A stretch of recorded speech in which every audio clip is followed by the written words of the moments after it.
Hey everybody, I gotta apologize. I told you I'd get some footage of the chickens when they came home, and I didn't do it. Well, actually I did get some footage. The editing of it kind of fell through the cracks with the daily life going on around here, and by the time I got around to editing it, it was outdated, so I figured I'd just shoot a new one. Stick around, and I'll take you on a tour of the coop and show you the chickens now that they're back.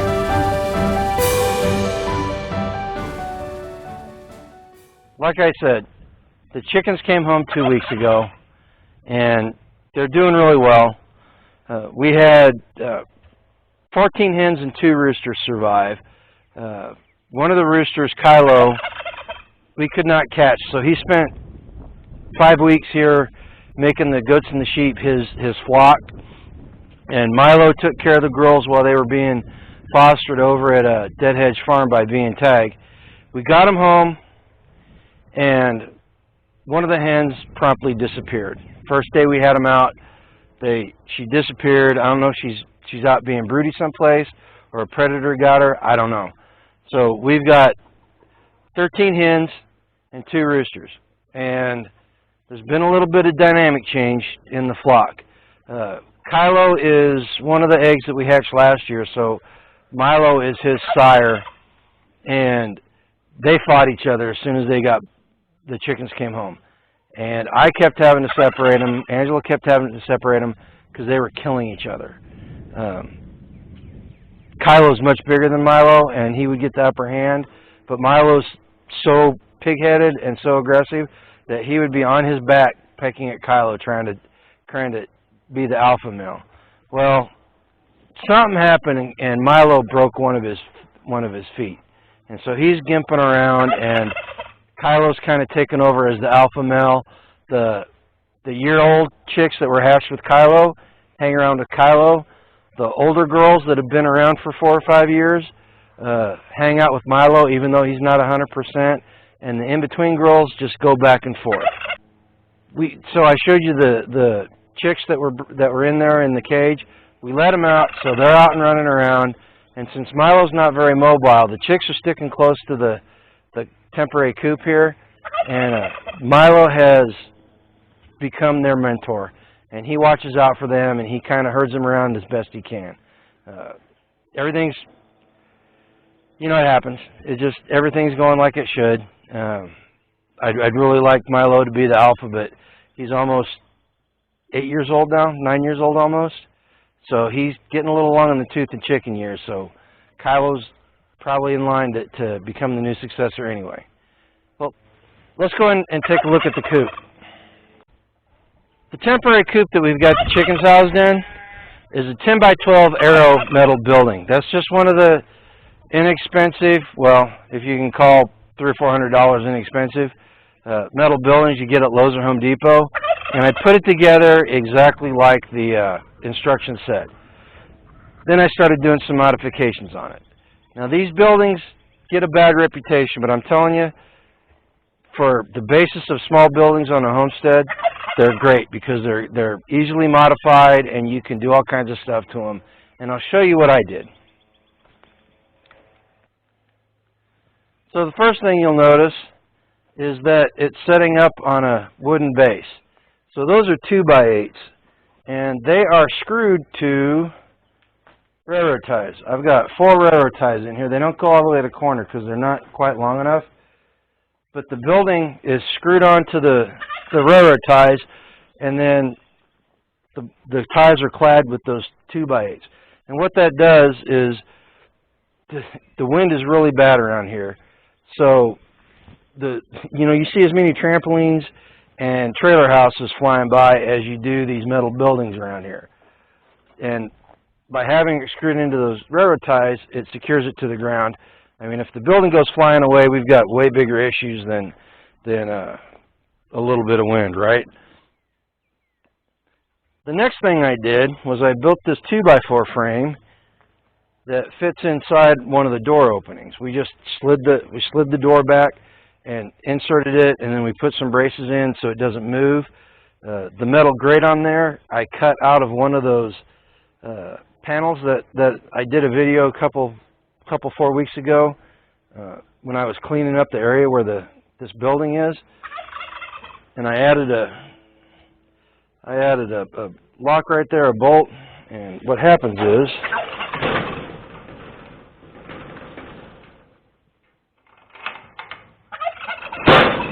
I can just slide that shut and then take the bolt and lock it. And it makes it pretty secure.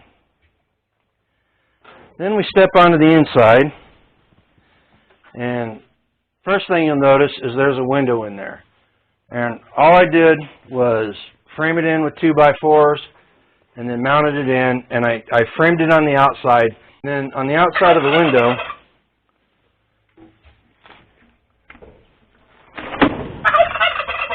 there's 2x4 welded wire and chicken wire to keep critters from coming in the window. And around the base of the coop, I don't know if you can see it down there, there is welded wire that I bent and stuck underneath the 2x6s so that critters couldn't get underneath there. They got to dig through that wire, which is impossible for them to do. And I also put gravel down. Now, you see the nesting boxes. What I did there to secure them to the walls was I studded out 2x4s and then a 1/2-inch piece of plywood, and I literally screwed that right through the metal and set it on top of that brace right there. And then the nesting boxes sit down on top of the railroad ties. They've got little legs on each corner. You can see one on each corner, and they're nice and secure.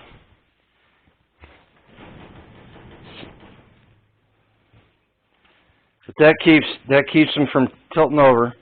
And then whenever we build the permanent coop, we'll move these things into the permanent coop. This building is going to become a brooding house for the baby chicks that we're getting. And speaking of baby chicks, there's some of the ones. Those are some of the survivors from the fire. They're doing great. There were a couple that had some burns on them, had some melted plastic on them, but that's all gone away, and they are just active as can be. And then there's Milo. Say hi, Milo.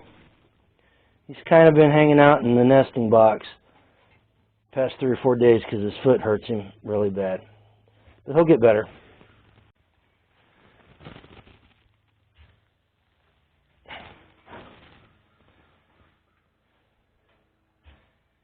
Now these nesting boxes, these are made by a company called Brower. And let's do a quick product review on these things. So these are made in Houghton, Iowa. There's all the information. There's their website. If I can get it to focus. And these are galvanized metal with wooden roosts on them. And I like these roosts because they're flat. They're flat because whenever the chickens sit on them in the wintertime, they're able to hunker down and keep their feet because they grab it like this instead of wrapping their talons around it, and it keeps their toes from getting frostbit. But they're good quality, simple to put together. Yoda actually put these together in the living room one day, and then I brought them out here.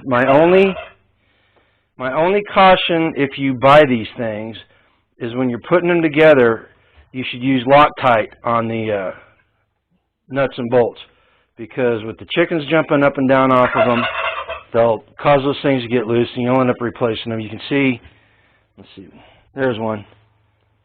So there's that Phillips head is one that I had to replace. But we use these in the old coop and really like them. And each one of those holes, these are 10-hole boxes, or 10-hole nest boxes, and each one of those holes will do 5 chickens. So right here we've got the ability to nest 100 chickens. And you'll find if you buy these things that the chickens will all lay basically in the same boxes. So you can see that's today's eggs. And there's a couple more eggs from today. And then there's nothing over here, as you can see. So if you've got a large flock, these things will work for you. And of course we've got different types of feeders in here. We've got these are called Over Easy, and this is the feeder, and it'll do 50 pounds. It'll take an entire bag, and it's plastic. It's easy to fill. You just pop that top off, pour it in, and the chicken's eating there, and there's no mess. It works really great. And as you can see by the flag there, it's made in the USA as well.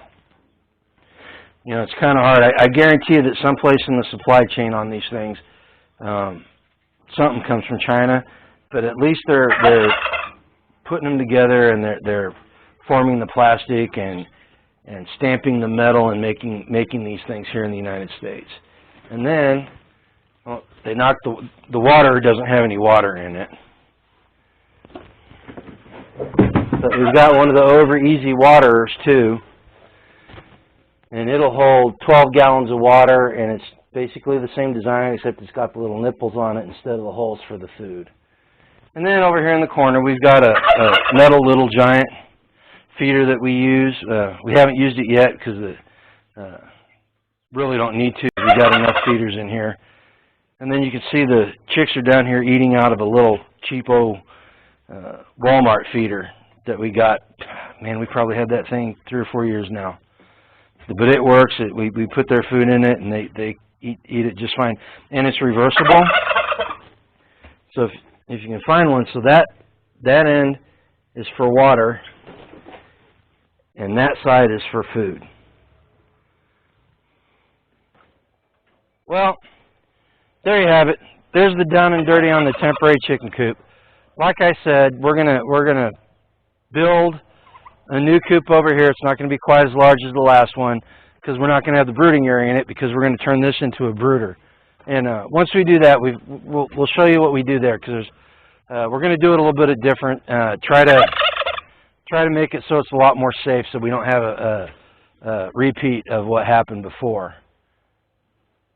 Hope you liked the video. If you have any questions about what I did, go ahead and leave a comment below. If you like the video, go ahead and share it with your friends. Maybe somebody is looking for some ideas for chicken coops. This is a really simple, it's inexpensive comparatively, and it's easy to do. You can throw one of these up in a weekend and do the modifications and have it ready to go in a couple of days. It's really simple, and it's cheaper than the wooden kits that you get at Tractor Supply or Orscheln's. You know, we like it. We've used these things. We used one of these for the duck coop and did the same exact thing with it. The only difference was it had a door that they could go outside into a sheltered run. We're letting them free range now, so we didn't have to do that. They're just going in and out of the big door right now. Till next time, go ahead and hit that notification bell so you can get more videos whenever we drop, and you'll know when they drop. And most importantly, man, just go live a life done free, okay? Take care.